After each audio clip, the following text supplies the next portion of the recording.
have a moniker, the National Forest Serial Killer. Oh, really? Mm-hmm. I think I prefer the Beast of Blood Mountain. A killer perversely proud of his crimes.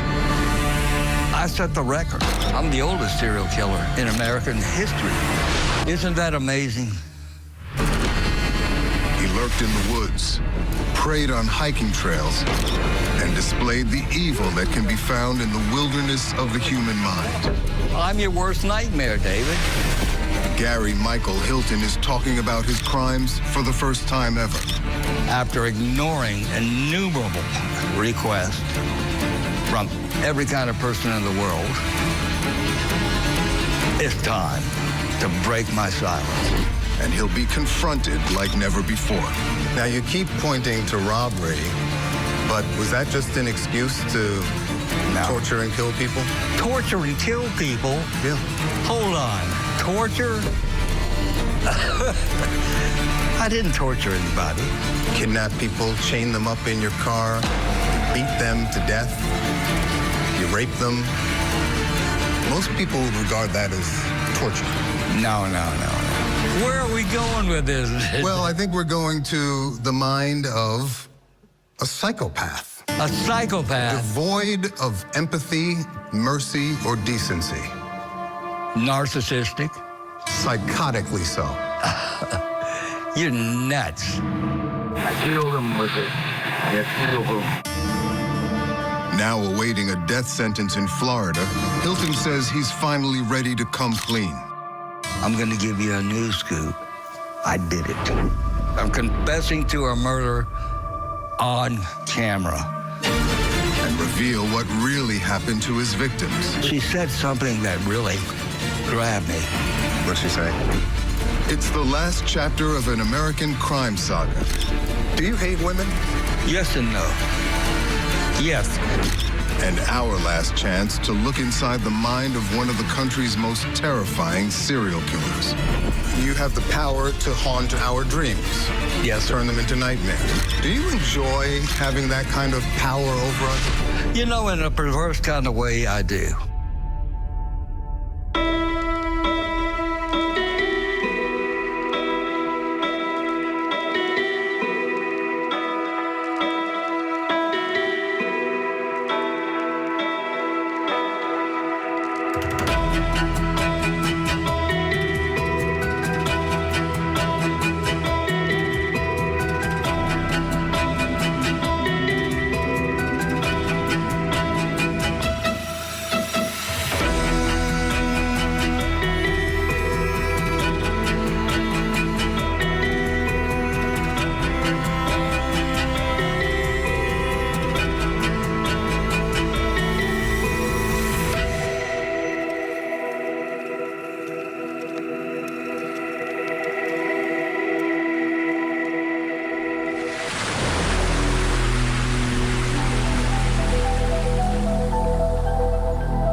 By now, I've come face to face with my share of killers.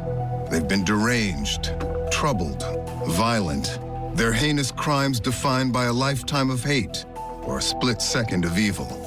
But nothing could have prepared me for the likes of Gary Michael Hilton. New questions tonight about whether the man accused of killing and decapitating a Georgia hiker may in fact be a serial killer.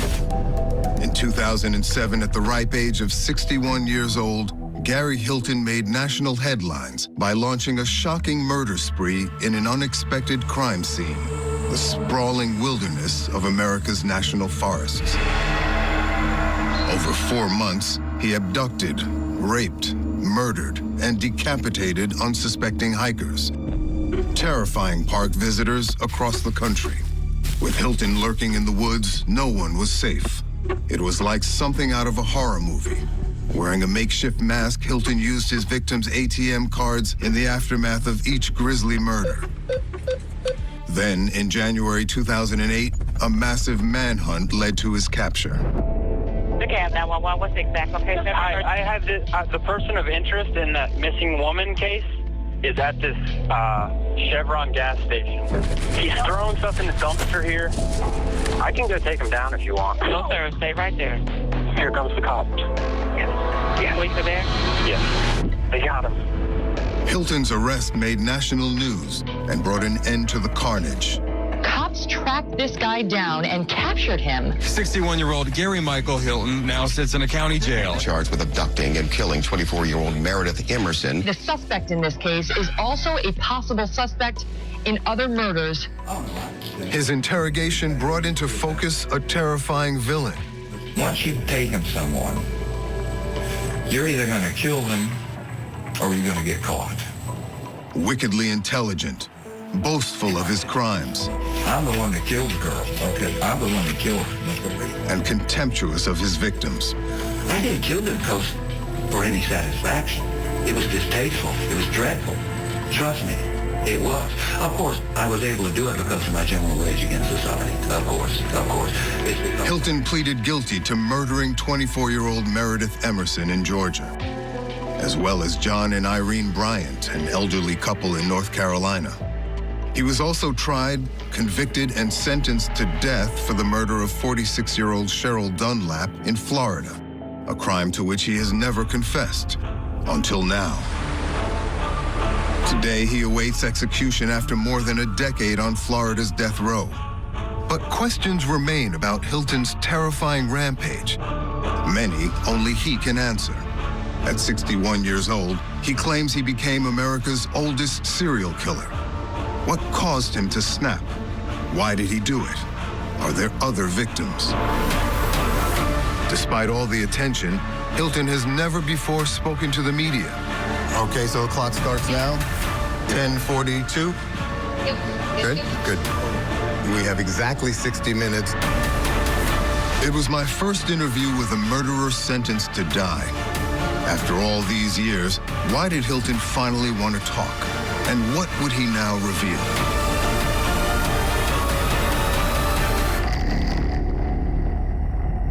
Here you are on death row. Yes, Talking for the first time publicly about your crimes. that's right. We're here today, sir, to try and understand the mindset and motivations behind your actions in these cases. You're 78 years old now, right? Yes. In poor health, you say. Yes, very poor health. That's one reason I'm doing this, because I'm going to die soon. I have a congestive heart failure. Tell me in your own words, why are you breaking your silence? Well, you hit it right on the head. And I also, an answer is, I don't know. All I can say is, it's time. After 17 years, after ignoring innumerable requests from every kind of person in the world, it's time. That's the way I feel. It's time, after 17 years, to break my silence.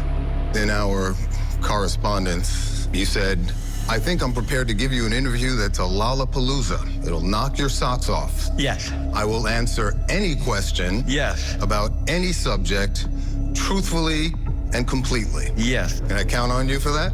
You sure can. You said, be prepared to meet a whole different breed of cat.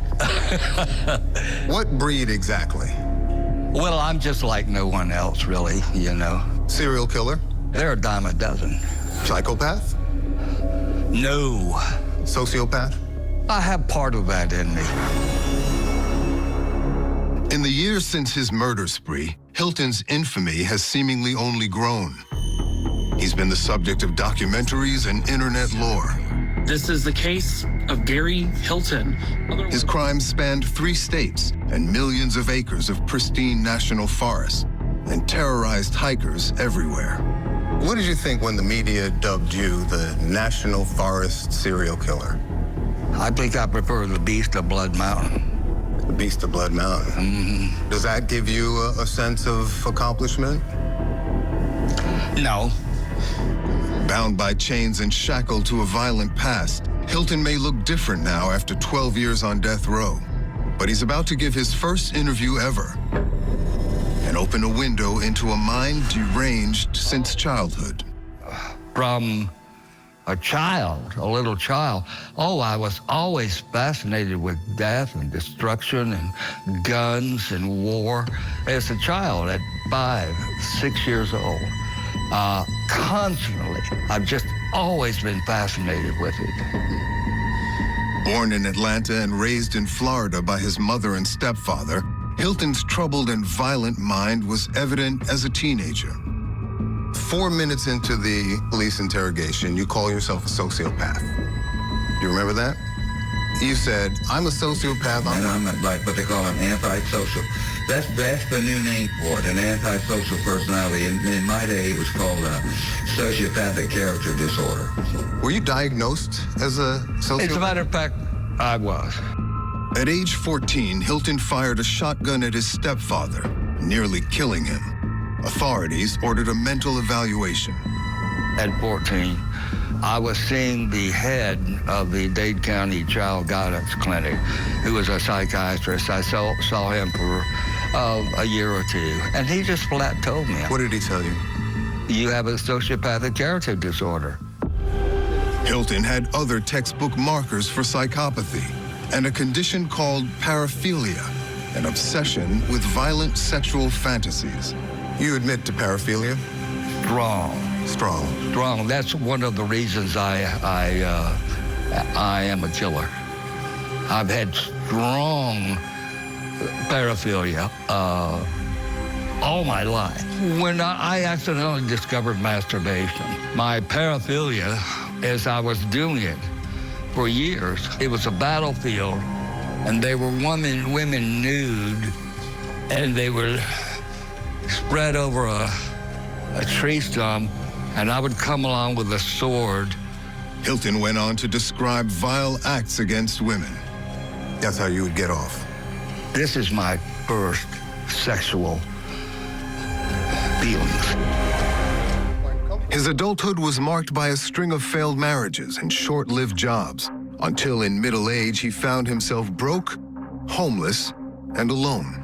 But for the pet dogs, he says, he felt closer to than any human being. You have an odd relationship with dogs. You seem more bonded with dogs than with the people in your life and your family. 1,000,000 times more. Is that fair? Yeah? You told police, in the wolf world, there are no assault and battery laws. There are no murder laws. Right. Imagine such a world where there are no murder laws. Yes, that's the world they live in. But in reality, in the real world, you're not a wolf, you're a human being, and she's an innocent stranger, so why murder Meredith Emerson? Yeah, that's a good question. It's a good question. What's the answer?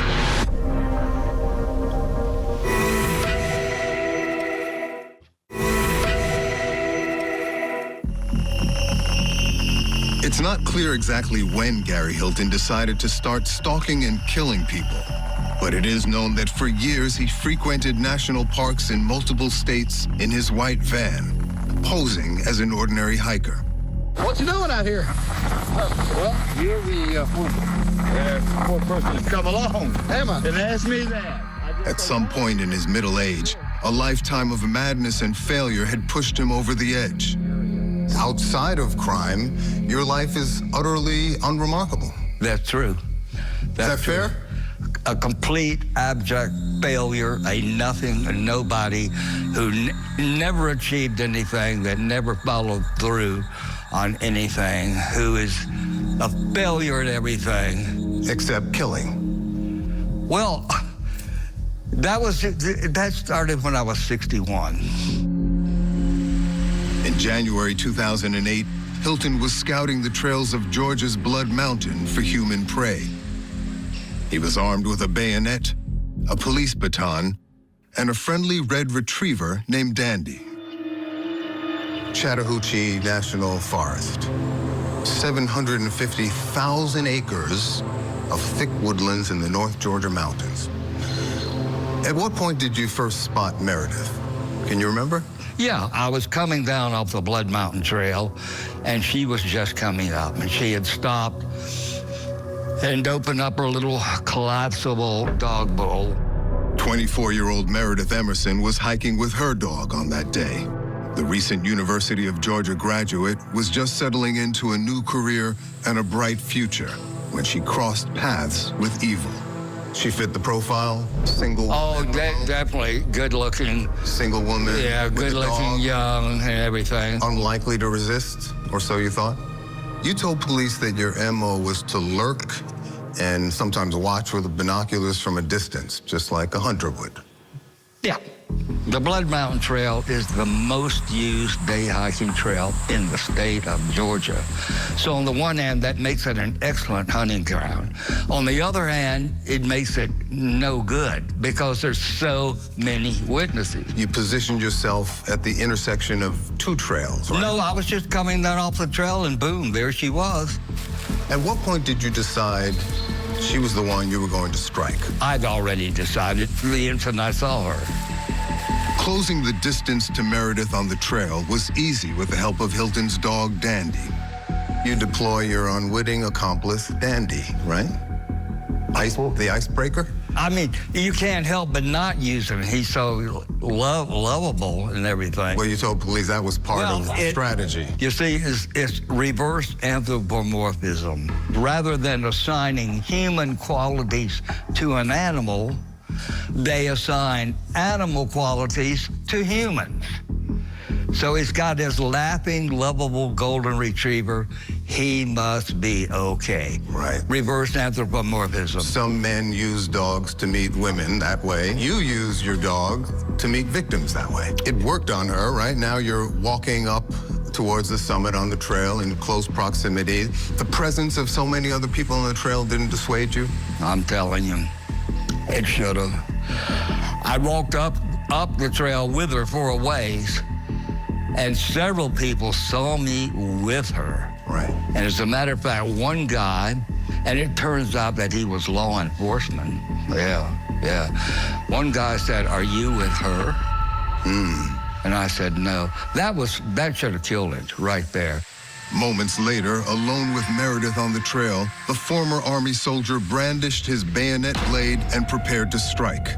But subduing her wouldn't be nearly as easy as he expected. Meredith Emerson was trained in martial arts and ready for the aging maniac. You confront her with the bayonet. She attacks the weapon.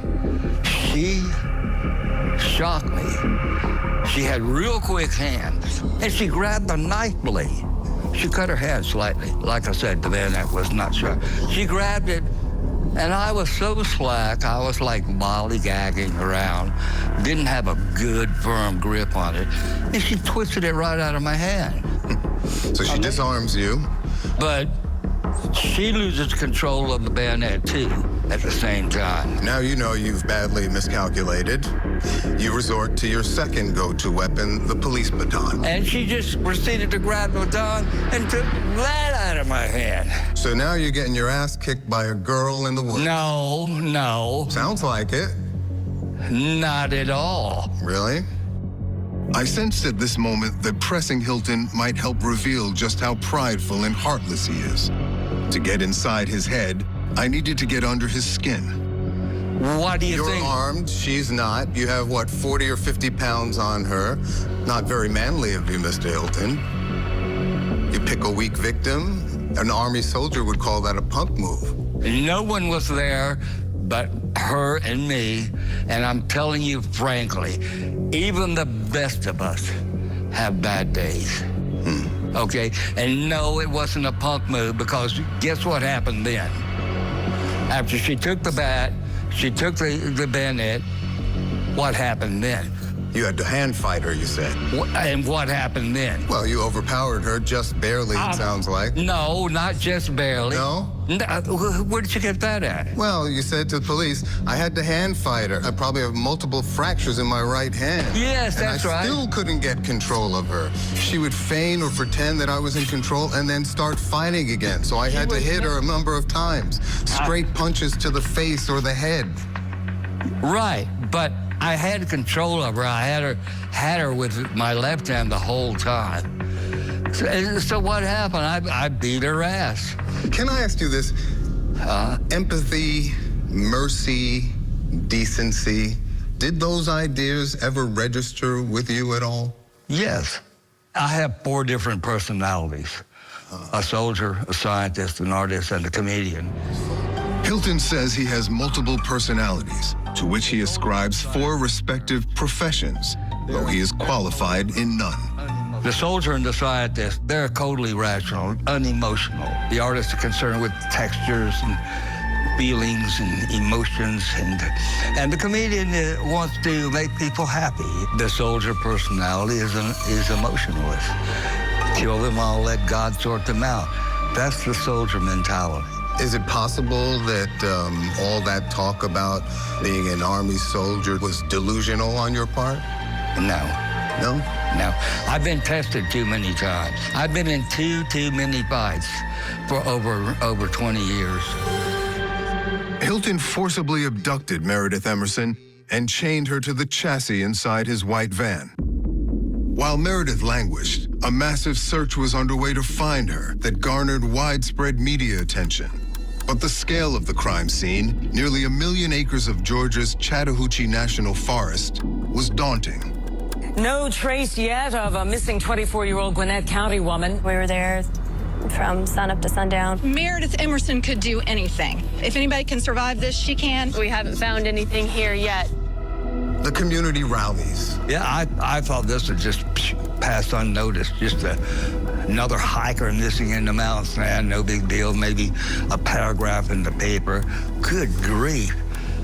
Suddenly, the investigation was blown wide open. Police pick up a digital trail as Meredith repeatedly sends Hilton to ATM machines with the wrong PIN number, signaling his location. Hilton is publicly identified as the prime suspect, last seen by witnesses with Meredith Emerson alive. The race is on to rescue Meredith and apprehend Hilton. It is going to be a white male between the ages of 50 and 60 years old. But the next discovery would change everything. The body of 84-year-old Irene Bryant was discovered on November 9th in the North Carolina woods, and her husband, 80-year-old John, is still missing. It turns out that Meredith Emerson is not the first person attacked on Hilton's killing spree, only the latest. You never intended to let her go. Never. Now, you keep pointing to robbery, but that sure seems like a pretext for what you described as paraphilia. Was that just an excuse to torture and kill people? No. Torture and kill people? Yeah. Hold on. Torture? I didn't torture anybody. You kidnap people, chain them up in your car, you beat them to death, you rape them. Most people would regard that as torture. No. Where are we going with this? Well, I think we're going to the mind of a psychopath. A psychopath? Devoid of empathy, mercy, or decency. Narcissistic? Psychotically so. You're nuts. I'm nuts. Yes, you are nuts. Okay.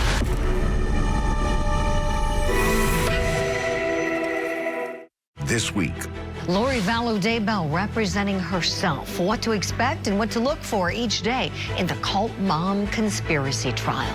Opening statements with Julie Grant. Mornings at 8/7 Central on Court TV. The NWSL is on Ion. Barbara Banda and the Pride battle the Spirit. Take it in the box! And Lola Bonta and the Current take on the Dash. What a strike! Coverage starts Saturday at 5 p.m.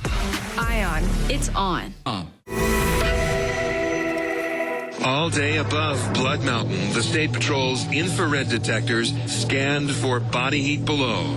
The search for Meredith Emerson made national headlines and was a desperate race against time.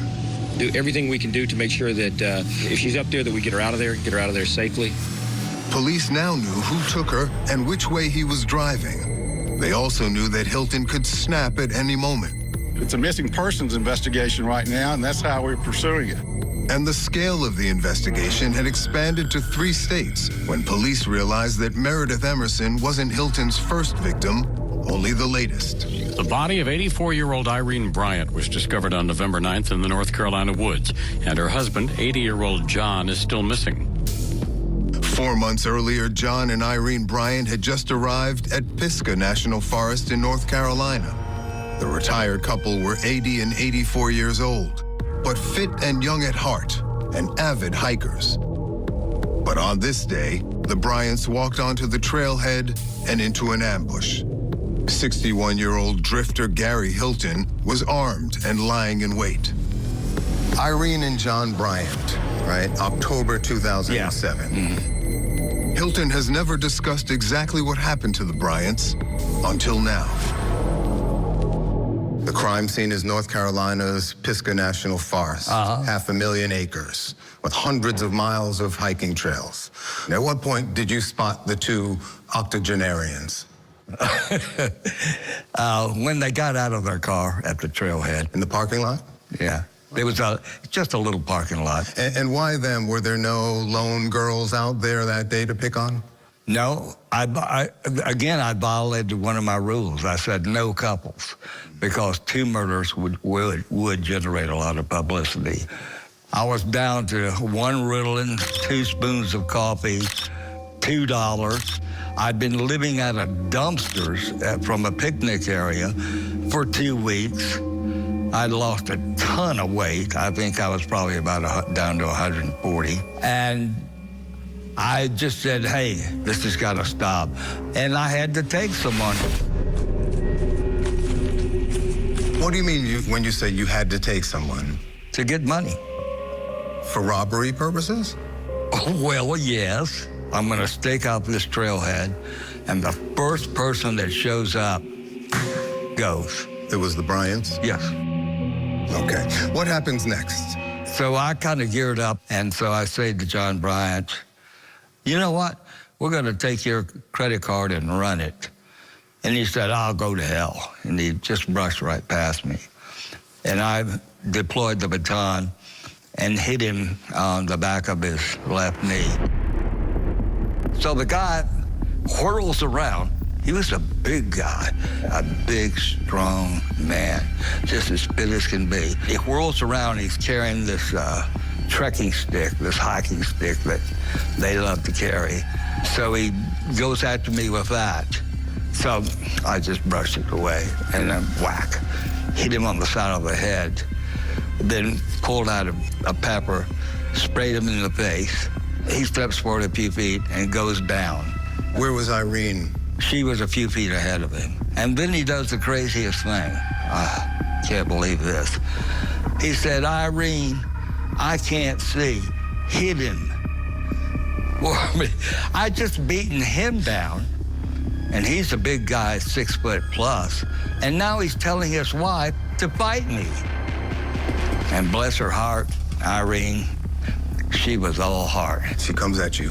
She springs right into a fencing position, you know, like on guard, you know, and pop, and stabs me in the chest. I go, ah. And I brush it to one side and whack, hit her with the expander. She goes down. Then I'm going to take him with me. Bryant never gets up, but he does another crazy thing. While he's sitting there, he pulls his wallet out, and he takes his credit cards out, and he throws them. Inexplicable. Did you abduct both of them at that point? No. I only abducted him. She wouldn't get in the van. So what'd you do to her? Well, I put him in the van, locked him in the van, closed the door, and I went back over to her a few feet away. She knew what was coming. And she said, I'm not getting in the van. The police always tell you, don't get in the vehicle. You're as good as dead. And she says, I'm not getting in the van. I gave her my Dirty Harry voice. I said, you're not getting in the van. She said, no. And I immediately laid into her. I beat her, and her blood blew up. And it hit me in the eyes, and it turned my vision red. Oh, nasty. Nasty, nasty, nasty. Hilton dumped Irene Bryant's body near the trail and held a battered John Bryant captive in his white van. He masked his face with duct tape and used the Bryant's ATM card to withdraw his payday for murder and kidnapping. $300. There are easier ways to get money. There are. So you're It was all stupid, very stupid. I mean, yielding what, a few $100s over the course of 6 months? Very stupid. The smart thing to do would be to take people in parking lots, okay? What about getting a job and earning some money? Won't take anybody. I'm 61 years old. I'm sick with MS. I'm burned out. I have no resume. I'm going to walk into a phone room looking for a job as a telemarketer. Better than going out there killing innocent people, right? Well, robbing a bank was better than that. No, there's no practical way of working. Hilton then drove John Bryant deep into yet another national park, the Nantahala National Forest, to end his life. I wanted to get him a little further away because there were some houses within earshot. But John tried to run from me, and he fell down an embankment, and he caught his arm between two trees and broke it right here. So I tried to get him up, and he couldn't get up like that. So, I had the pistol in my pocket. I just shot him in the side of the head, through and through shot. John and Irene Bryant left 4 children and 11 grandchildren behind. For the next few weeks, Hilton was in between murders, what criminologists called the serial killer's cooling off period. Can you explain to me what happens in your mind in that cooling off period? I'm putting the future out of my mind. I have future foreshortening. I just get up every day and go hiking. You're not thinking about it at all? Trying not to. Is the appetite for it rebuilding over the course of the weeks in between? There was never an appetite for it. Well, how can that be? Because I told you, as soon as I started this, I said no. Well, why didn't you stop then, as soon as you started it? Well, I didn't see any alternative. What do you mean? That's what I mean. And if that sounds illogical, well, that was my state of mind. Your mindset was that you couldn't see a way forward without continuing to kill? Yes. Just weeks after murdering the Bryants in North Carolina, Hilton was yet again broke and out for blood. He had made his way to Florida's Apalachicola National Forest, 1,000 square miles of dense woods, and set his sights on a nurse and Sunday school teacher named Cheryl Dunlap. She was walking on the trail. She was walking.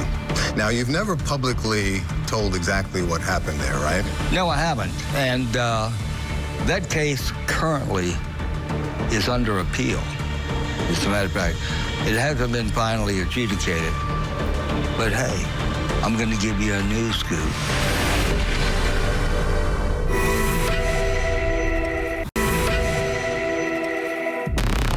This is Gary Hilton at an ATM machine in Tallahassee, Florida in December 2007. His face is disguised to hide his identity. He's robbing his latest victim. But that is the least of his sins. You have the power to haunt our dreams. Yes, sir. Turn them into nightmares, to worry about our daughters, to worry about our mothers, to worry about ourselves. Do you enjoy having that kind of power over us? You know, in a perverse kind of way, I do. The woman I killed in Tallahassee, that I have my current death sentence for, she was a devout Christian and a real wheel in the church. Cheryl Dunlap? Yes. Now, you've never publicly told exactly what happened there, right? No, I haven't. And that case currently is under appeal. Right. As a matter of fact, it hasn't been finally adjudicated.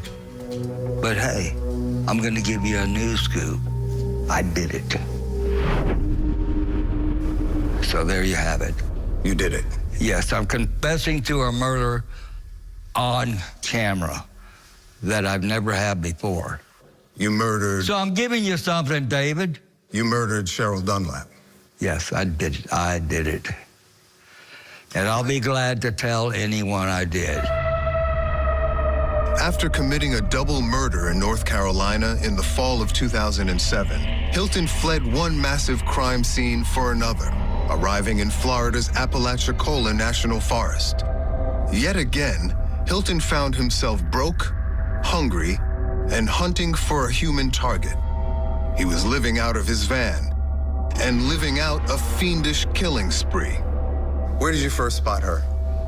In the Leon Sinks recreation area on the trail. Mm-hmm. Did you follow her?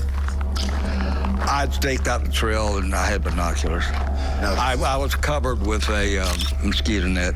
I see. For camouflage. Now, this is part of the Apalachicola National Forest, another enormous stretch of 1,000 square miles. It's about 40 by 40 miles. I finally had to get somebody because I had a little bit of peanut butter, some fruit juju, one Ritalin, a few spoons of coffee, and I had to take someone. When Cheryl Dunlap wasn't tending to her patients as a nurse, she was teaching Sunday school. But on this day, she was simply enjoying a walk in the pristine national forest. Hilton kidnapped and held Cheryl Dunlap captive, just as he had done to other victims, keeping her for days bound by chains to trees and inside his van. After using her ATM card to steal her money, he decided to end her life. But first, he would toy with her. I put all her stuff together that I'd taken, her car keys and her cell phone and everything, and said, I'm going to let you go. But first, I'm going to go into town and run your credit card just to make sure it's good. Did she seem hopeful? Did she believe you? I believe so. Okay. Tell me, how did Cheryl die? I said, come on, let's go. I'm going to train you to a tree. And I have a chain and a lock. And she grabs it and goes right down and to put it on herself. She was already used to the drill. And I kind of had a feeling that she was going to try to not click that lock. You know what I mean? Just pretend it was locked. And as soon as she was down there and with her back to me, I had my pistol in a fanny pack there, a little .22, and I pulled it out and shot her in the back of the head. Hilton then dismembered her head and hands and burned her body.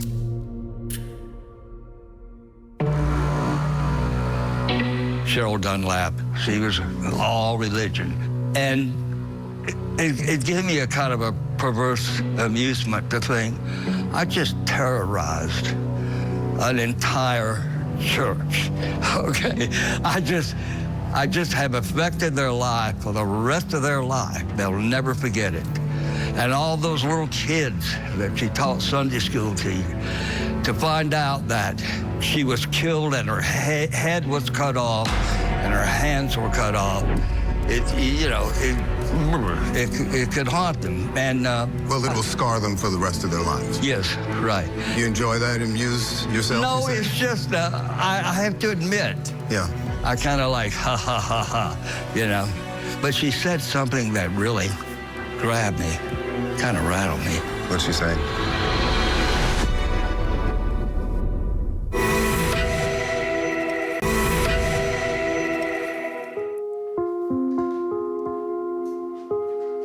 Cheryl was sitting here, and the girls that we mentored together were running through the room, and they were smiling and laughing, and Cheryl had the biggest smile on her face. She was so proud of them, and she loved them so much. She had her scrubs on. I love that picture because it was Cheryl. Cheryl Dunlap had lived a life of service. There's probably not a day that goes by that I don't think about her. No. Because she was really, we were like, in each other's lives, in a deep way. When she wasn't treating patients in her nursing job, she was teaching Sunday school. The thing that I miss most about Cheryl is her ability to listen. We spoke every day on the phone. Cindy Wechter and Laura Mayo were Cheryl Dunlap's best friends. I miss the thought that she was always praying for me. And I knew that no matter what was going on in my life, wherever she was and wherever I was, and even if we didn't talk, if something was going wrong in my life, she would know about it. And she would be praying for me. On December 1st, 2007, she disappeared. So I got a call and was told that she didn't show up for Sunday school, and they asked if I had heard from her, and I said, no. I said, but that doesn't sound like Cheryl. And I said, this is concerning. Dunlap's disappearance matched Hilton's M.O. She was last seen in the Apalachicola National Forest, just outside Tallahassee, Florida. Withdrawals were made from her bank account by a man wearing a makeshift mask of tape. And then 2 weeks later, her decapitated body was discovered by a hunter. Authorities also believe Hilton may be connected to yet another woman's disappearance in Florida. From the first time I saw him and from the first time I heard him speak, I knew that something was just not right with him. I just felt this sense of darkness and evil. The first time I heard the name Gary Hilton was, as Cindy said, wow, it was like there was no soul. But he was definitely an evil person. Hilton had never before confessed to Cheryl Dunlap's murder. We played part of his confession for Cheryl's dear friends, Cindy Wechter and Laura Mayo. How did Cheryl die? Gunshot to the back of the head. You were walking her, behind her? No, I said I was letting her go. Oh, that trick. Yeah, that trick. Yeah, he's a tricky guy. 17 years later, Hilton still recalls her final words that shook the hardened killer to his core. But she said something that really grabbed me. What'd she say? She said, before you die, ask Jesus to forgive you for what you've done. And Jesus said, kind of rattled me. That make you think twice? No. Did that make her more human? No, Do you? Oh, she was human. Didn't matter. Didn't matter. What I thought about was God's grace was right there with her. Even though she was facing death, you're telling him to ask for forgiveness? I think that's so powerful. She would start sentences off like, if my life is to be prophetic. And she would say that in a way that she knew certain things. And I don't think she knew all of this, but you know how there are times there are people that have a knowing? So when I heard that, it just brought me immense joy. And I was just so proud of my friend, just so proud of her. Back in 2007, there were few clues as to how Cheryl died, and Hilton might have gotten away with it if he hadn't had the urge to strike again. Just 1 month after killing Cheryl Dunlap, Hilton prowled another national forest, out of money and out of his mind. This time, it was Georgia's Blood Mountain, where another missing woman was fighting for dear life. Do you hate women? Yes and no. Yes. But Hilton's final murder victim, Meredith Emerson, had a clever plan of her own that would lead to Hilton's capture and end the killing. Hi, I have this, the person of interest in that missing woman case is at this Chevron gas station. He's throwing stuff in the dumpster here. I can go take him down if you want. No, sir. Stay right there. Police are there? Yes. They got him. Gary Michael Hilton is finally about to face justice.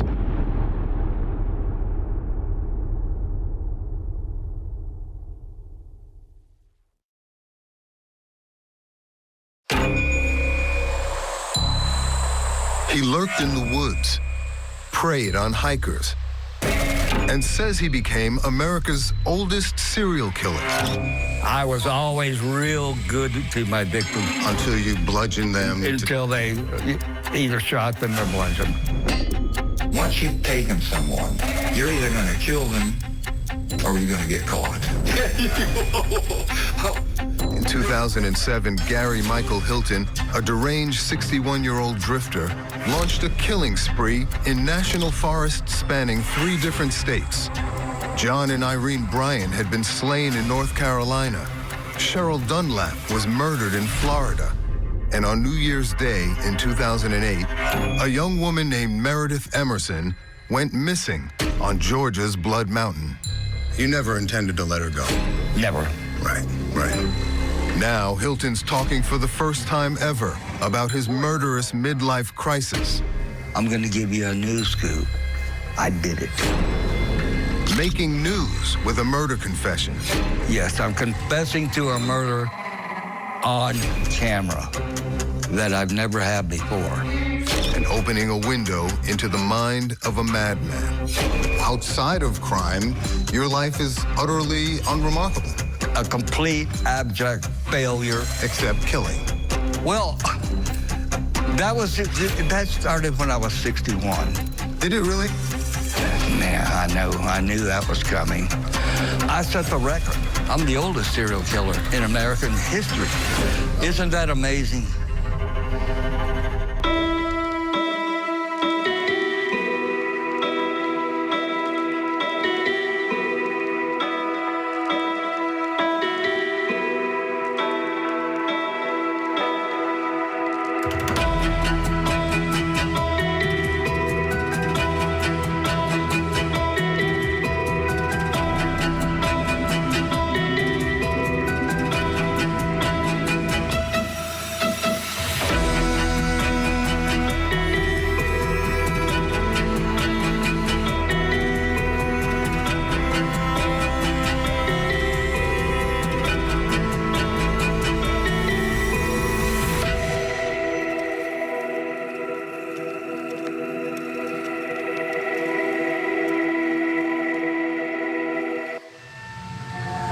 On New Year's Day, 2008, 24-year-old Meredith Emerson went for a walk on a mountain park trail and crossed paths with evil. You told police that your MO was to lurk and sometimes watch with binoculars from a distance, just like a hunter would. Yeah. And were you doing that on this day? No, I was just coming down off the trail and boom, there she was. Meredith fiercely fought the attacker, but Hilton overpowered her and chained her inside the white van he lived in. And thus begins 4 days of living hell for Meredith Emerson. No. Yes. Sitting across from Hilton on Florida's death row, I'm staring at a real-life paradox. He's happy to admit to serial murder, but protests being characterized as inhumane. She had a good time. No, she didn't. Yes, she did. No, she didn't. David, I was there. I know, but I knew you were there, but you were in Gary Hilton world. In the real world, she was being tormented and tortured. She was not tormented and tortured. They fight, and then they submit. Right. And a lot of it is because of me. I reassure that it's going to be okay, but just quit fighting or you're going to get hurt. 17 years ago, when he was interrogated, Hilton told police he had a magical ability to comfort and lull his victims into submission, and he still stands by that claim. All of my victims fought me initially, but I quickly gained control, and then they all became strangely submissive. That's because of my power. I could put them at ease. She's stuck in your van, chained to the chassis? No. She was unrestrained 90% of the time. Only during transit was she restrained. You had a collar on her neck? I'm telling you, we had a relaxing time. I gave her books to read. She would read them and everything. She wouldn't eat anything. I kept trying to. No. You're so delusional that you think she was having a good time. Oh, well, she wasn't being tortured. You told police she was not having a bad time at all, enjoying herself. I could tell that. Well, in the sense she did. The advice to people if they're abducted is to engage your abductor and to make yourself a person to them. Hilton offered police this advice for anyone being held captive. Tell them about your family, what your dreams and hopes and plans and schemes are, because the abductor is psychopathic. He's looking at you in an inhuman way. You want to make yourself a human. Turns out that's exactly what Meredith Emerson tried to do in the clutches of the madman. But the cruel irony is lost on Hilton. She would joke. This is her engaging you to try and save her life. David, you are talking through your ass. You might be telling yourself that to make yourself appear less evil, but she was not having a good time, Mr. Hilton. No, I'm not. You're less evil. I'm your worst nightmare, David. You're not trying to appear less evil. No. Here she is fighting for her life, heroically, valiantly. That meant nothing to you in terms of empathy, mercy, or decency, did it? Not at that moment. I was always real good to my victims. I treated them good. You think so? I know I did. Until you bludgeoned them? Until they either shot them or bludgeoned them, yeah. But you have 0.0 empathy. First chance you get, you rape her. Yes. Paraphilia? That was, yes. Mm-hmm. Paraphilia is a fixation on sexual sadism, a condition Hilton admits drove him to rape Meredith Emerson, and yet he denies both the brutality and the gratification of the act. I didn't enjoy it. I just did it because I planned it. Come on. No. You expect anyone to believe that? Yes. You also told the police that you didn't force her. No. That seems ridiculous. You're forcing this whole circle. Oh, it was a rape. Make no mistake, but I didn't physically overpower her or anything. No trace yet of a missing 24-year-old Gwinnett County woman. All day above Blood Mountain, the State Patrol's infrared detectors scanned for body heat below. But there's still hope for Meredith Emerson as news crews and search teams descend on Blood Mountain. We heard that there was a missing hiker January 2nd. It was in an area within the jurisdiction of my unit. Detective John Cagle of the Georgia Bureau of Investigation got the call to find Meredith Emerson. We learned that Meredith was a recent graduate of the University of Georgia. She was living in an area north of Metro Atlanta and had a job in marketing. She was an experienced hiker. She also had studied martial arts. So this is not somebody who would have just gotten lost on the trail. We all became very concerned that this was something more than an overdue hiker. We had hundreds and hundreds of volunteers just show up to help look for Meredith. We organized search teams to go on Blood Mountain and to search not only the trail, but off the trails. The search is on. That was a shocker. You told police you didn't like seeing that. You ridiculed the people who didn't know her but came out to help anyway. I ridiculed the people. No, I didn't. You see the candlelight marches for Meredith Emerson and other people, and people show up and they carry the people that don't even know the girl. I mean, 35,000 people a year get shredded, maimed, and beaten to death in car wrecks, okay? I mean, yeah, what I'm talking about is a virtual grief. An enormous crime scene. It's no wonder the police were stymied for so long. You watched this search unfold, right?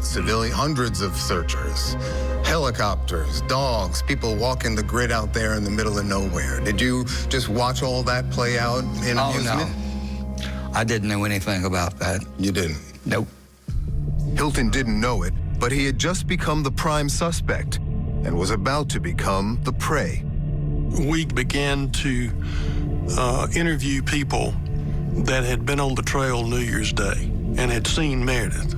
They began to comment that they had seen her talking with an older guy. The older guy was acting very strangely.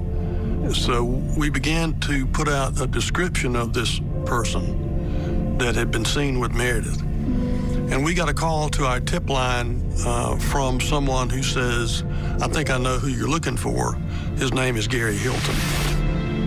After stalking and killing unsuspecting hikers in 2 other states, Hilton is now the one being hunted. The captive Meredith has a plan of her own. They fight, and then they submit. And a surprise in store for the aging maniac. She kept on fighting you, right, with her brains, outsmarting you with the bank cards. She didn't outsmart. Got you running around. You think so, huh? Oh, absolutely. Did you not figure out what she was doing?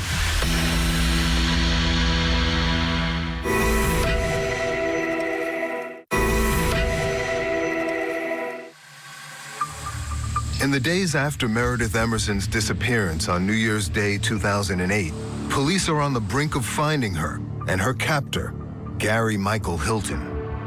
She's an innocent stranger, so why Meredith Emerson? Yeah, that's a good question. It's a good question. What's the answer? It was just the mission at the time. The mission at the time? Yep. The mission to what? To kill, murder, and take her ATM card and get the money out of it. But when Hilton demanded Meredith's ATM card, she repeatedly gave him bad PIN numbers, which he used at machines along the escape route, leaving a trail of digital breadcrumbs for Georgia detective John Cagle. We found out that there, in fact, had been activity throughout the week. The first night, on January 1st, there was activity at a bank about 15 miles from Blood Mountain. And then another attempt at a bank about 40 miles south. And then the following day, there was another attempt about 70 miles southwest of Blood Mountain. So they're all over the place. She was doing that to give us time to try to catch up. She kept on fighting you, right, with her brains, outsmarting you with the bank cards. She didn't outsmart. I knew what she was doing. How many times did she have you running to ATMs? One, I don't know, off the top of my head. Several times. 5 times, yeah. You gave the police a virtual roadmap as you tried to use her ATM cards. She knew this was the way to hold the window open for a rescue and to be tracked. You think so, huh? Oh, absolutely. Did you not figure out what she was doing? I think she miscalculated. Well, kept her alive for 4 days. You might have killed her that first day. Who knows? Thanks to Meredith, police now have a bead on Hilton. But they know that time may be running out for her because the killer could snap at any moment. We were getting closer to Hilton, but we seemed to be just a step behind. The longer these things go on, the less likely there's a good outcome. You told police there was never any plan to let her go. Right. I knew that if I let her go, I'd be identified. I knew she couldn't be let go. I knew she was doomed. Yep, I was as good as caught if I let her go. On the last day, you pulled the cruelest trick of all on her. Right? You told her you were letting her go home. Oh, cruel? Very cruel. Pure evil. No? Well, what if I told her, today I'm going to kill you? Equally evil. Equally evil? Yes. You tie her to a tree, you bag up all her stuff, and now it's the iron bar, right? Yes. Solid iron bar. Struck her with that. Yes. She said, no, let me go. Yes. You remember that? Mm-hmm. Put her hands up. Yeah. You keep striking her. Uh-huh. You'll see some defensive wounds to her hands. Oh, God, yes. Beat her into unconsciousness. Mm-hmm. And you say, I kept striking her to ensure she was dead. Yeah. You feeling anything at this point? Or yes. What are you feeling? Loathing. It's terrible. Beating someone to death is number one, it's a hard way to die, and it's a hard way to kill anyone. Oh, I wouldn't have done it if I had my guns with me. Did you ever consider not killing her? No. Not taking her? No. You didn't have to kill her. Yes, I did. If you didn't kill her, you wouldn't have to cut her up, right? If I didn't kill her, I'd have been caught. And then you decapitate her with what you describe as a standard serrated kitchen knife. Bread knife. Why'd you do that? Because her hair is full of forensic evidence, including dog hair. Her hair is full of Dandy's hair. and they get DNA off dog hairs. You say you did that for forensic reasons, right? Yes, it's like a more common variety paraphilia, because the filing a corpse is a telltale sign of paraphilia. No, you're barking up the wrong tree there. Sure? Positive. It was dreadful. I'd already told you I couldn't even look. The fact that he had decapitated her, I asked him what was that about? And he said that he had done that for forensic purposes. And if anybody's ever met Gary Hilton, he did that because he liked it. Finally, police used Meredith's ATM smoke signal to hone in on Hilton and spread the word. Okay, I have 911. What's the exact location? I have the person of interest in that missing woman case is at this Chevron gas station. The van is here. The dog is here, the red dog, and I saw the man's face, and I've been watching the news, and I know it's him. He's throwing stuff in the dumpster here. I can go take him down if you want. No, sir. Stay right there. Okay. He looks like he's finishing up. You guys gotta hurry. Just hours after Hilton murdered Meredith, police tracked him down outside a gas station. Here comes the cops. Yeah. Police are there? Yes. They got him. Brought to heel by a young woman who outsmarted a serial killer and lost her life in the process of stopping him. Meredith was not with him when he was arrested. We did not believe this was going to have a good outcome for Meredith. Hilton's arrest made headlines as hikers across the Southeast could breathe a sigh of relief. Gary Michael Hilton, of course, is the suspect who is now in custody. Cops tracked this guy down and captured him. 61-year-old Gary Michael Hilton now sits in a county jail. One thing I didn't ask you about, did you have to put something to keep her quiet, a gag, so to speak, or anything like that? Was she unconscious at that point? Never. She was hard to subdue. Prosecutors in Georgia cut a deal with Hilton for the sake of the victim's family. Tell police where he hid Meredith's remains, and the state will take the death penalty off the table. Cagle then set out to bring Meredith home from a remote location in the woods. I found her clothes first, and I began to just on my hands and knees began to push back leaves and brush next to the tree. And I went probably 15 feet, maybe 20 feet doing that until I was able to uncover the leaves that exposed her head. I had another agent with me, and I said, I told him to stay with Meredith because we're not gonna leave her. The Emersons were finally able to lay their beloved and brave daughter to rest. They had a memorial service for Meredith in Athens, Georgia. And thousands of people came that didn't even know Meredith. Her friends, her family were all alike. They were all just good, solid people. And so it was a tough time for the family and the friends and the hiking community. But to authorities in Georgia, there were still unanswered questions. Why did Gary Hilton kill these people? And what set him off? Listen, I know as well as anyone, I'm a crime expert, and I know that serial killers never, ever start when they're 61 years old. And they don't wake up and start killing people. It doesn't happen. So how do you account for that? Well, let me finish. It's never happened in the past, and it's never going to happen again. I set the record for, I'm the oldest serial killer in American history. And I understand that the probability, that I have been killing people before is perhaps 90%, So I can understand someone not believing me, and trust me, nobody will believe me. My best friend of 10 years was visiting me a couple of weeks ago, and he still was not sure. My legal team is still not sure.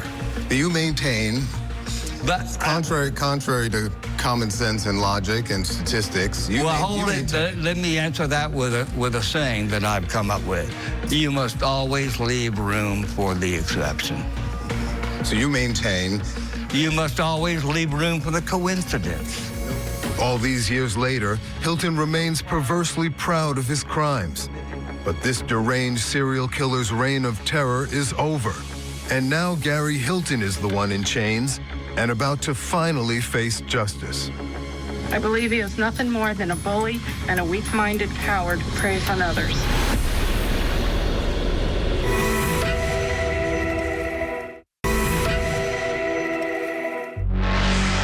Don't make me take this. Run, damn it! In the 1995 B horror movie, Deadly Run, a psychotic killer kidnaps women and releases them into a mountain wilderness only to stalk and hunt them down. Gary Hilton is listed on the movie's IMDb page as an uncredited member of the crew. The film's producer, Sam Rail, says Hilton even embellished the screenplay with detailed ways of tormenting the female characters. Some scenes were filmed near Blood Mountain, where Gary Hilton abducted 24-year-old Meredith Emerson in 2008. Back in '95, you helped make a movie called Deadly Run. Is that art imitating life or life imitating art? It's neither. This is, Sam Rail acquired this, here's the genesis of that. Sam Rail acquired this property. In other words, a screenplay. But you did work on the film, right? No. You didn't help him with the film? No, He credits you with ideas like, let's have the women fight back. Yes, that guy has caused me more mischief than not a chance. You say none of that's true? No. Uh-huh. Okay. It's an eerie coincidence that the plot of the movie revolves around hunting women down and killing them. It is. The cabin used to shoot a scene is a stone's throw from one of your old crime scenes. No, it isn't. Blood Mountain? No? It's not a stone's throw 20 minutes, 20 miles? Oh, well, it's a long throw. It's surprising that Hilton would deny an association with the film. In the aftermath of his arrest, he appeared to relish any notoriety. I'm kind of like a Hollywood celebrity that's been bad and now trying to, you see what I mean? The more you limit it, the bigger demand it makes. You are infamous. Yes, sir. Collectors of murder memorabilia think you're a big celebrity. Oh, yeah, I'm a hot commodity. You enjoy all that attention? It's better than being ignored. After Hilton cut a deal in Georgia to avoid the death penalty there, police tried to get him to talk about his other crimes. The murders of John and Irene Bryant in North Carolina and the killing of Cheryl Dunlap in Florida. But instead, he put on a dizzying display of derangement. Let me tell you, in 4.5 billion years, the sun is going to run out of nuclear fuel. It will start to collapse in on itself. It's kind of like the Lone Ranger.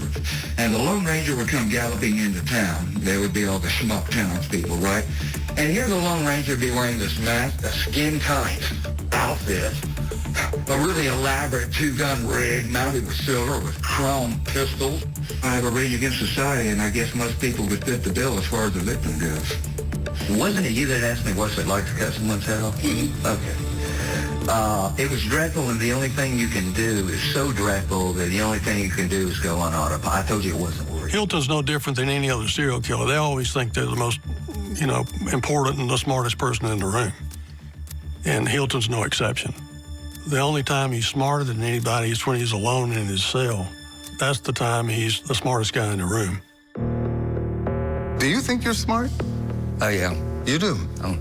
Now, they say serial killers are the smartest of the killing group. They do? But I can't tell how smart you are. Cunning, sure. Uneducated for the most part. Basing your crimes in such sprawling settings seems clever. But you did a lot of stupid things along the way, too, right? Sure did. Hilton's many missteps would come back to haunt him, this time in a Florida courtroom where the death penalty was back on the table. And if they want to spend $1 million, $2 million to convict me, and then another $2 million to get death, and then another $8 million to defend the death penalty. That's exactly what authorities did in Florida State Court for the abduction and murder of beloved nurse Cheryl Dunlap. Gary was not the ordinary killer. There were too many levels to him. Forensic psychiatrist Dr. Abby Strauss was one of the first to evaluate Gary Hilton's mind for the Florida court case. I was hired by the Office of the Public Defender in 2009 to see him, to do a psychiatric evaluation, and I was trying to get a sense of what happened. Why did you not kill anybody until you're 61 years old? Hilton greeted Dr. Strauss with his characteristic grandiosity. I said, Mr. Hilton, glad to meet you. And he said, Dr. Strauss? Oh, yes, I knew you were coming. By the way, did you read the New York Times today? I am there to talk to him about the charges of murder against him. And it seemed almost like it was a deflection of some sort. Gary had a script, obviously very bright, and he basically tried to control the interview at first. He said that he was happy to be in jail. It took a lot of the pressures off. He didn't have to worry about anything, and he was going to retire in jail. But when we started talking about his mother, things changed. He talked about how, indeed, he is a misogynist. He hates women, and his hatred was deep. Do you hate women? Yes and no. Yes, yes. Here's how you described women to police. You see, part of my dislike, or I wouldn't call it hatred, but almost, for women is that they have all the advantages. You don't be fooled by a woman's nurturing instinct. Look at their free will personalities, and you're going to find women are the most hateful, avaricious, accumulative, greedy, and heartless. You believe all that? Women have all the advantages. They're smarter, they're more intuitive, they're more patient, which is a very prime virtue, very valuable virtue. They're more patient, and they have all the. It's not fair. It's not fair. Are those your reasons for hating them? It's just not fair. I can't tell if you're joking or not. No. Dr. Strauss has a theory about Hilton's hatred of women. Apparently, his mother divorced his biological father when he was roughly 5 years old, and they got married to the stepfather. And it was not a good relationship. Gary said that his mother would speak to him about the importance of giving her new husband a good orgasm. How destructive to a kid who's trying to figure out life to have to live what he knows about his mother's orgasmic history. Strauss testified at the Dunlap trial. State of Florida versus Gary Michael Hilton. And presented his findings as a mitigating factor during the sentencing phase. A child can grow up with this emptiness inside of them. I got the feeling that the jury thought I was giving them a bunch of psychological BS. The evidence against Hilton was overwhelming. Your lawyers are presenting mitigating factors, which were underwhelming. And then the state plays videos of you post-murders, happy-go-lucky, basically celebrating. At one point you say, in a sing-song voice, I had to kill those bitches. I killed them with it. That killed them. Go to the park. Yeah. But first, I gotta go hide it somewhere else. Yes. You know, that was funny because Funny? This is after Cheryl. This is after. Yeah, it was funny because I wanted to delete everything on the camera. This is a digital camera. And I knew that you just can't hit the delete. I don't remember saying that, but it sounds like something I would say. It showed how devoid of remorse you were. Boy, you're on a attack You've got me at a loss for words, David. In 2011, Hilton was convicted of first-degree capital murder in Florida, where he'll face the death penalty in the killing and decapitation of this woman, Cheryl Dunlap. He also pled guilty to the murders of Irene and John Bryant in North Carolina. Their family took to local media to express their outrage at the serial killer. He beat my mother to death. He shot my father in the head. He murdered two people for no reason other than the trophies of their clothes and the $300 he got from their bank card. The Bryant's children say they don't believe that Hilton is sorry. No empathy, no mercy, no decency.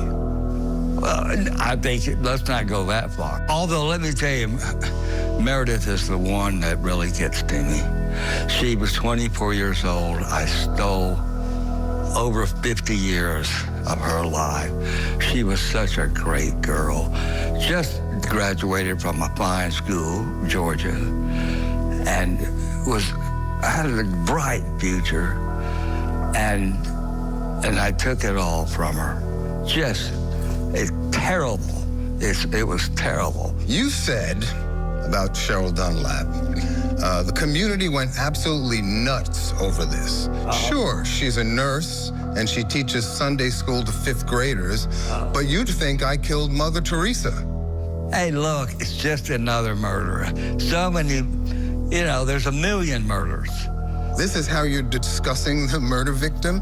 You waxed poetic about Meredith and your regrets over her loss. And here, you're deriding Cheryl? It's just nothing. What do you... I don't know how to answer that. Having terrorized and taken the lives of others, Hilton is now about to reveal the one thing that terrifies him. You said death is like a roaring fire. It can induce a blind panic that will make you trample your best friend to get away with it. Very true. And Gary Michael Hilton is about to meet his fate. The idea of your own death still frightens you. Yes. You're 78 years old now, right? Time is short. I guess you could say that it is against me.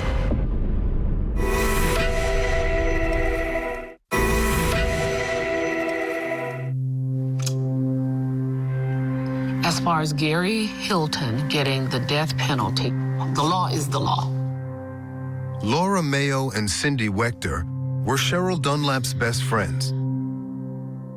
Cheryl's life was mercilessly cut short by serial killer Gary Michael Hilton in 2007. I know that my faith dictates that I forgive, but the fact that he got the death penalty is probably fitting for someone like him. He cannot hurt anybody else, and I hope that he can reconcile everything he's done with God.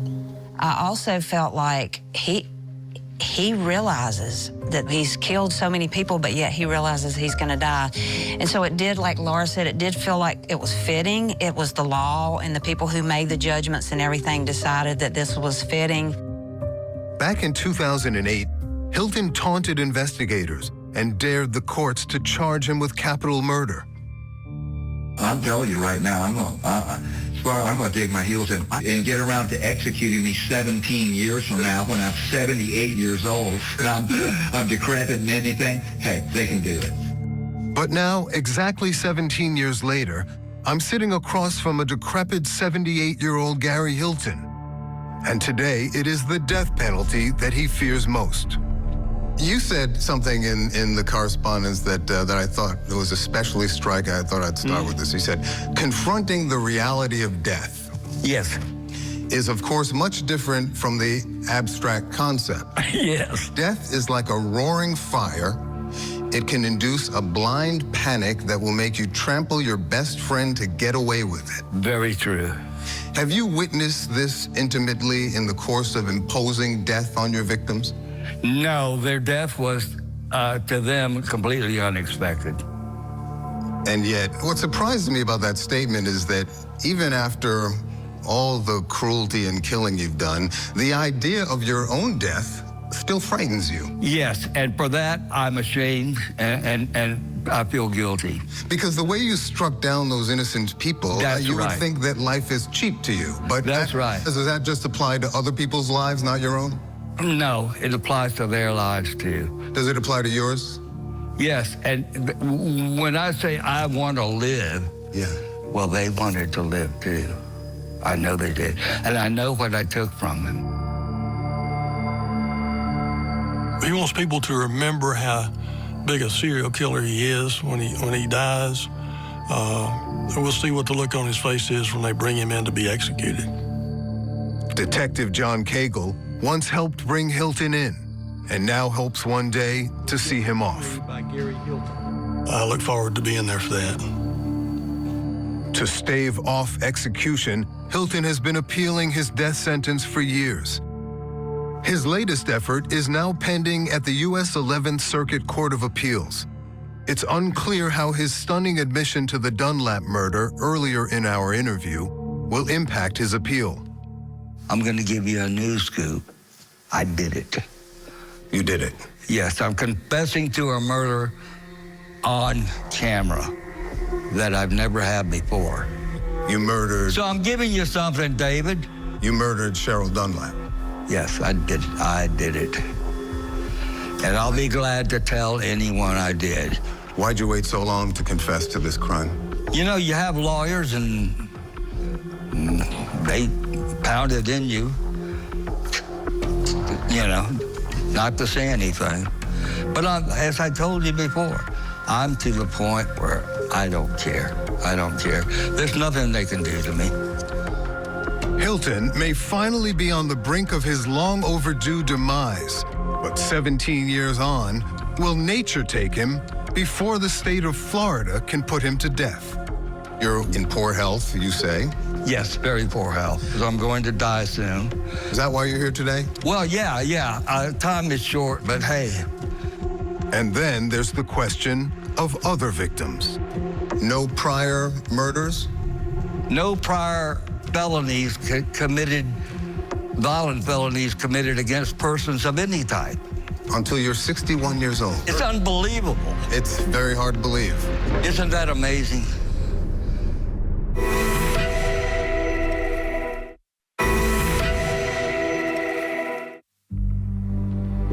It's hard to imagine that Gary Michael Hilton's compulsion to kill started so late in life. And some in law enforcement suspect that Hilton could be behind similar unsolved murders. For former Georgia detective John Cagle, there's one outstanding case that hits close to home. The 2004 disappearance of Patrice Andrus, a hairdresser from Cumming, Georgia. Patrice had been abducted from her hair salon that she had.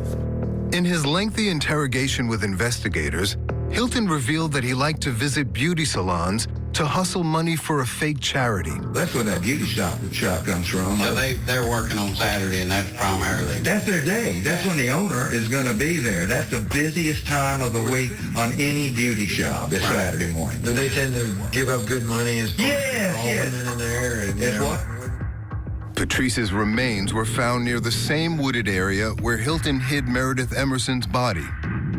The remains of Patrice Andrus were recovered 3 miles from the Dawson Forest Wildlife Management Area. The loose connection to a beauty salon or a hair salon, and then the proximity of the forest where her remains were recovered kind of reopened our thoughts. No prior murders? No prior felonies committed, violent felonies committed against persons of any type. Until you're 61 years old. It's unbelievable. It's very hard to believe. Isn't that amazing? When I started doing this, after having all these fantasies and everything for so long, I found that I didn't like it at all. It wasn't anything like the daydreams. The reality, no. And I dreaded it. And then putting it off. Procrastinating it. Because the impulse was in you? No, I didn't.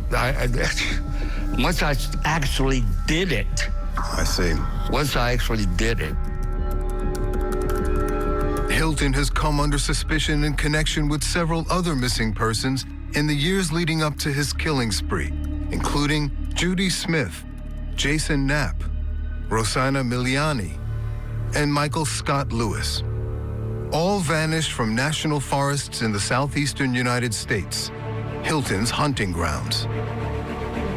But he has never been charged in connection with these or any other attacks. When I started out, if anyone saw me in the area, or even worse, with the victim, it was an abort decision. However, by the end of the whole thing, my mind was just ragged, disordered. And as a result of these crimes, or some kind of descent into madness? Not into madness. I was already mad. Right. Were you taking these chances to amuse yourself or increase the challenge involved? No.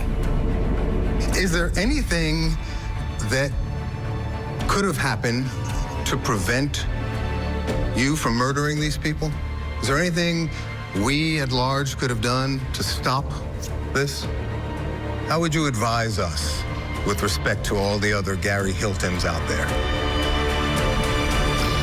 Couldn't help you on that. Yeah. That's a good ending question. Thank you, ma'am.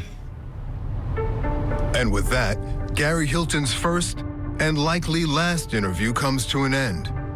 If he has any secrets left, he may now take them to the grave. While the families and friends of his victims continue to pick up the pieces of their lives from the carnage left in his wake.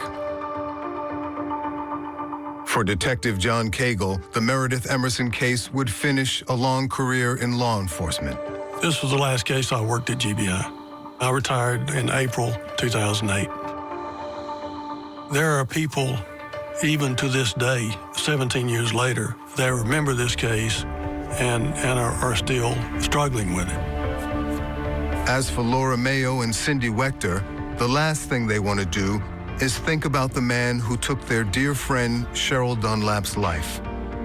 When I think about Cheryl, I do think about her life. I don't think about just a random something funny. I would get in her car for lunch. And her car would be a mess. I remember the good times. I remember us walking around the lake, Lake Ella, remember, in Tallahassee. And then we would stop and pray, and we would talk about things, and she was just always there, I want Cheryl to be defined by her life and not her death.